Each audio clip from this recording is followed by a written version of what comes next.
नमस्कार। मेरे छोटे भाई बहनों को बहुत बहुत सारा प्यार, मेरे बड़े बुजुर्गों को चरण स्पर्श। आपके अपने चैनल मीनाक्षी ब्लॉग में मैं मीनाक्षी आप लोगों का तहे दिल से स्वागत करती हूँ। तो यहाँ पर ये जो मैंने छवाई की थी, यह है शाम का समय यानी कि शनिवार के दिन का।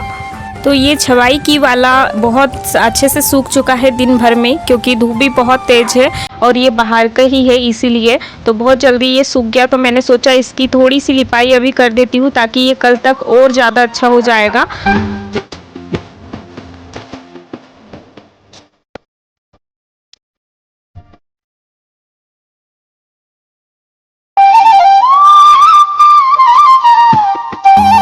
तो ऐसे ही मैं जो भी जगह मैंने छापी हुई थी उसे भी लिप दूंगी। और यहाँ पर भैयू मेरे आगे पीछे फिर रहा है, इसकी आदत है मेरे बेटे की। वो मेरे पास जो भी मैं करती हूँ उसको देखते रहता है और 10 बार पूछता है, मम्मी ऐसा क्यों कर रही हो, ऐसे करने से क्या होगा, मतलब क्वेश्चन करते रहता है। और इधर मेरी सासू माँ बैठी हुई है, मेरे हस्बैंड जी उन्हें जो अनार वगैरह लाए थे उन्हें छील के दे रहे हैं। और मैं ये जितना भी मेरा था उसको सारा को लिप लूँगी इसी प्रकार से। और अभी शाम के ना 4 बज रहे हैं।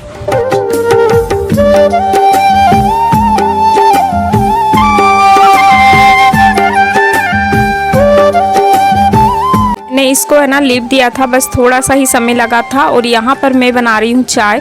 तो हमेशा मैं दूध पहले डाल देती थी, फिर मैंने आज सोचा कि चलिए मैं इस प्रकार से चाय बना के देखती हूँ। पहले मैंने चाय पत्ती और शक्कर और पानी डाल के ही इसे उबलने के लिए रख दिया था।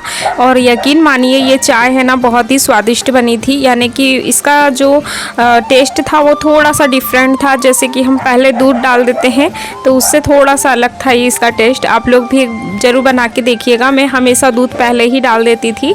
और इधर देख सकते हैं हमारे घर में लगे हैं बहुत सारे आम। तो हमने सोचा बाहर जाके आम लाने से अच्छा है आज चटनी बनाया जाए आम की। तो मैं आप लोगों के साथ चटनी की रेसिपी शेयर करने वाली हूँ आज। तो ये मेरे घर के कलमी आम है, ये ज़्यादा खट्टे नहीं होते हैं, बहुत ही टेस्टी आम है और बहुत अच्छे से लगे भी हुए हैं। ये देख सकते हैं पिछले साल इससे ज़्यादा भी फले हुए थे, इस साल तो थोड़े कम फले हुए हैं, लेकिन फिर भी बहुत अच्छे लगे हुए थे। तो मैंने इन्हें ला लिए, धो के लेके आ गई हूँ आम को। और इसे मैं अब छील लेती हूँ। आप लोगों के साथ मैं देसी तरीके से चटनी बनाने की रेसिपी शेयर करूँगी, हमारे गाँव में किस तरह से बनाई जाती है। आप लोग भी कैसे बनाते हैं मुझे ज़रूर बताइएगा। हमारे यहाँ जैसे बनाते हैं और मैं जैसा बनाती हूँ आप लोगों के साथ शेयर करूँगी आज। तो बहुत ही अच्छा है, इसका छिलका बहुत ज़्यादा नरम था और इसके छिलके सहित खाने से है ना आम बहुत ज़्यादा टेस्टी लगता है। लेकिन हम चटनी बना रहे हैं तो मैंने सोचा इसका छिलका मैं निकाल देती हूँ। और बहुत ही जल्दी छिला भी गया था ये देखिए। और इतना टेस्टी आम है ये, ऐसी इच्छा हो रही थी हमारी कि हम इसको खा ले, फिर भी भैया तो बिल्कुल भी नहीं मान रहा था।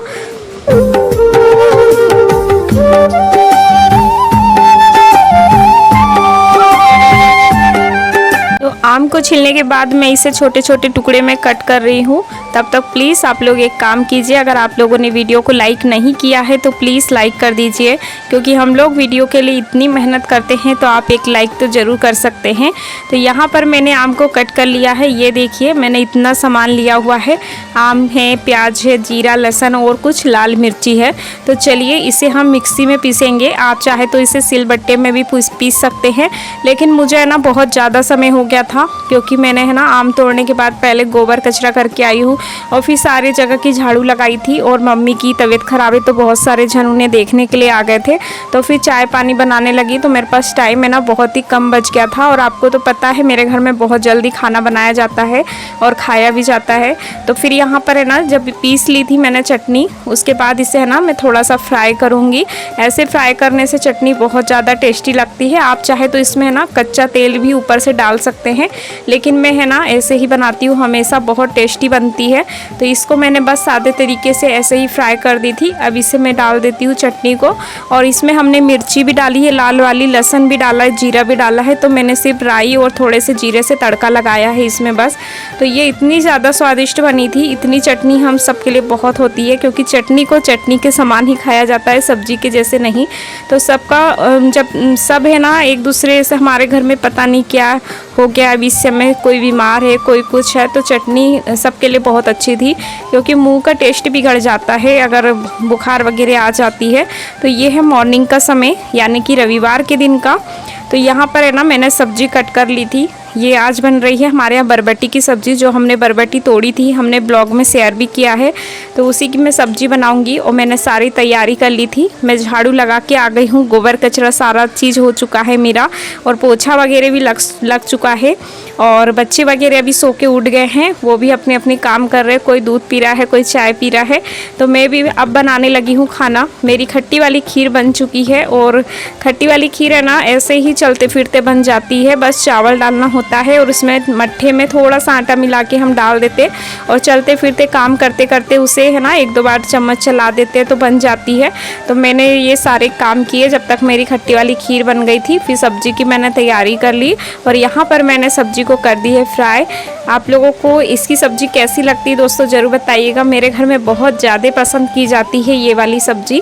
और फिर उसके बाद मैंने आटा लगा के भी रख दिया था, क्योंकि बहुत धूप हो जाती है। हम लोग आंगन में खाना बनाते हैं ना, तो आपको तो पता ही है यहाँ पर है ना बहुत तेज़ धूप आ जाती है। और अभी सुबह के बज रहे हैं 6, तो मेरे यहाँ पर बनने लगी है गर्मा गर्म रोटियाँ।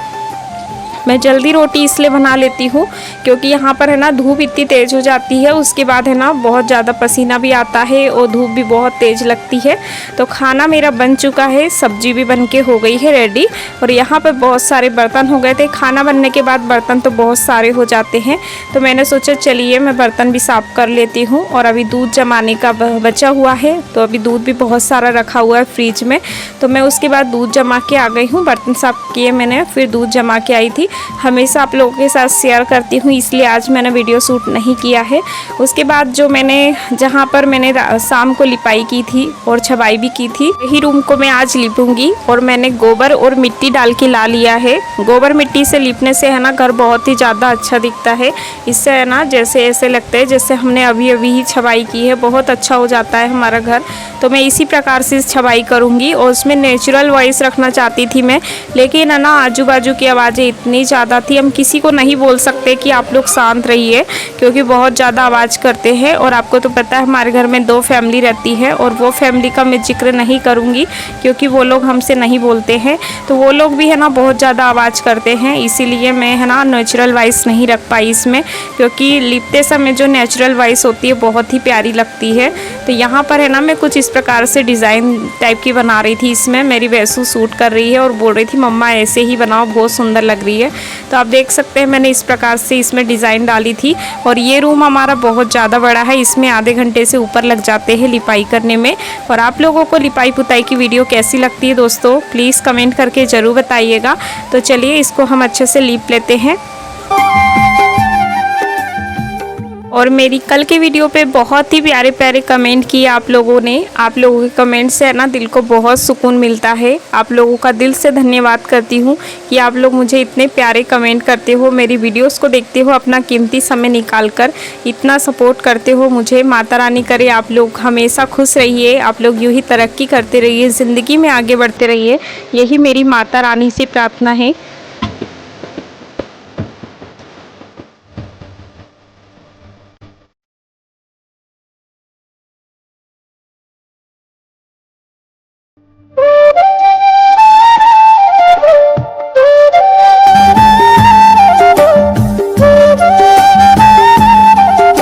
तो यहाँ पर मेरी लिपाई हो ही चुकी है, और बहुत ज़्यादा समय लग गया था मुझे लिपाई करने में।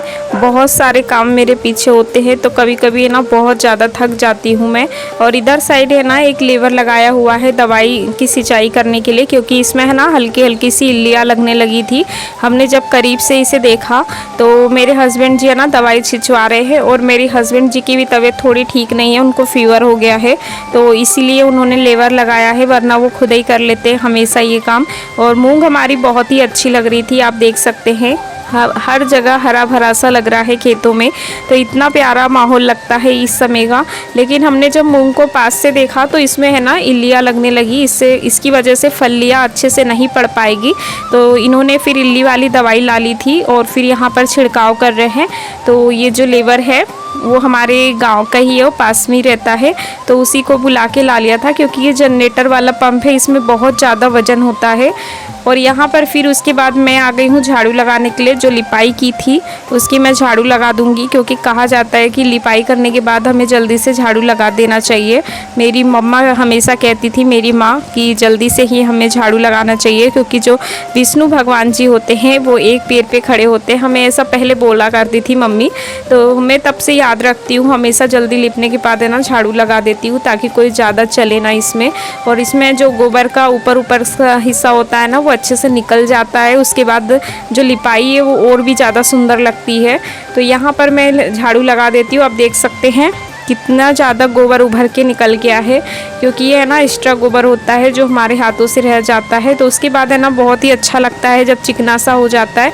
और छबाई करने के बाद आप देख सकते हैं हमारा रूम है ना एक जैसा हो गया है, क्योंकि बहुत गड्ढे से हो गए थे इसमें।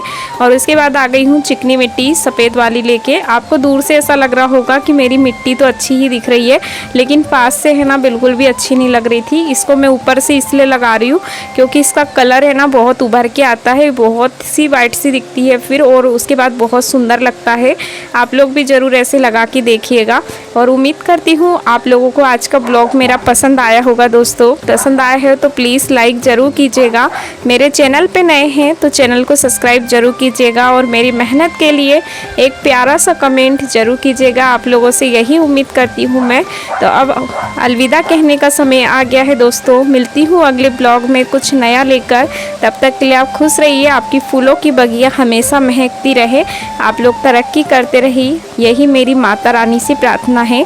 तो मिलती हूँ अगले ब्लॉग में। राधे राधे मेरे प्यारे दोस्तों।